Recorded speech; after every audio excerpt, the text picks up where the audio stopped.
पत्थर कैसे बना भगवान। एक बार एक मूर्तिकार अपनी छीनी और हथौड़ी से एक पत्थर को भगवान की मूर्ति का आकार देने का प्रयास कर रहा था।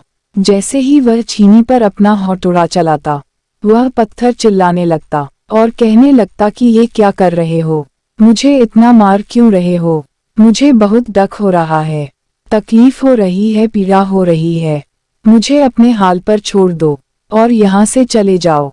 मूर्तिकार ने उस पत्थर से कहा, मुझे बहुत अच्छे से पता है कि तुम्हें बहुत ज्यादा दर्द हो रहा है, तकलीफ हो रही है और तुम बहुत ही ज्यादा पीड़ा में हो, लेकिन यदि आज तुमने इस दर्द को नहीं सहा, इस तकलीफ को नहीं सहा तो जीवन भर तुम यही इसी प्रकार से पड़े रहोगे।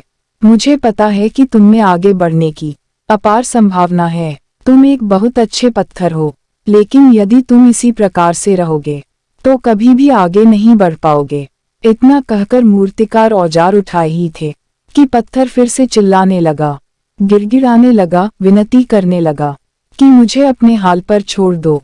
मुझे पता है कि जीवन के लिए कौन सी चीज सही है और कौन सी चीज गलत है। मुझे बहुत ज्यादा दर्द हो रहा है, अब मैं इस तकलीफ को बहुत ज्यादा नहीं सह सकता। मैं जिस हाल में हूँ उसी हाल में छोड़कर मुझे तुम यह से चले जाओ। उस मूर्तिकार फिर से उस पत्थर को समझाने की कोशिश की, ज्यादा अधीर मत बनो और अपने सब्र को बनाए रखो, थोड़ी देर और इस दर्द को सहो। यदि इस दर्द को सह लिया तो मैं भगवान की मूर्ति के रूप में तुम्हारी स्थापना करवाऊंगा और फिर दूर दूर से लोग तुम्हारी लोग पूजा करने आएंगे और पंडित और लोग तुम्हारी सेवा करेंगे। लेकिन पत्थर ने उस मूर्तिकार की एक भी बात नहीं मानी, वह चिल्लाता रहा और अपनी बात पर अड़ा रहे। मूर्तिकार में उस पत्थर को समझाने की बहुत कोशिश की, लेकिन वो पत्थर नहीं माना। अब मूर्तिकार भी थक चुका था और वह उस पत्थर को छोड़कर आगे बढ़ गया और थोड़ी ही दूर जाकर देखा कि एक और बहुत ही अच्छा पत्थर वह पड़ा हुआ है।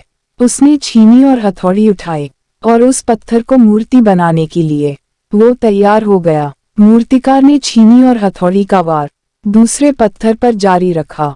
दूसरे पत्थर को भी दर्द हुआ, तकलीफ उससे भी हुई, लेकिन उस पत्थर ने बर्दाश्त कर लिया और देखते ही देखते थोड़ी समय के बाद उस पत्थर ने भगवान की मूर्ति का रूप धारण कर लिया। थोड़ी दिन बाद उस मूर्ति की एक मंदिर में स्थापना हो गई। धीरे धीरे करके लोग वह पूजा पाठ करने आने लगे। लोगों की मन्नतें वहां से पूरी होने लगी और वह मंदिर बहुत ही ज्यादा प्रसिद्ध हो गया। अब धीरे धीरे करके दूर दूर के गांव से लोग वहां पूजा पाठ करने आने लगे। फिर एक दिन और उससे पत्थर को उसी मंदिर में लाया गया और उसे एक कोने में रख दिया गया। अब लोग आते और उस पर नारियल फोड़ते।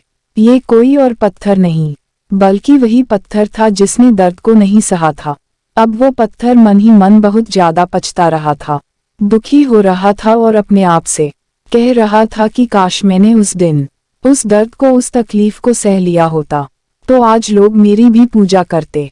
इसलिए आप भी अपने जीवन में हमेशा याद रखिएगा कि जब भी आप अपने करियर की शुरुआत में किसी काम को कर रहे हो, पढ़ाई कर रहे हो या कोई भी काम कर रहे हो और उसमें आपको दर्द हो रहा है, तकलीफ हो रही है, ज्यादा मेहनत करना पड़ रहा है, तो आप रुकिएगा मत, किसी और रास्ते की शुरुआत मत करिएगा, क्योंकि कोई और रास्ता आपको सफलता नहीं दे सकता है।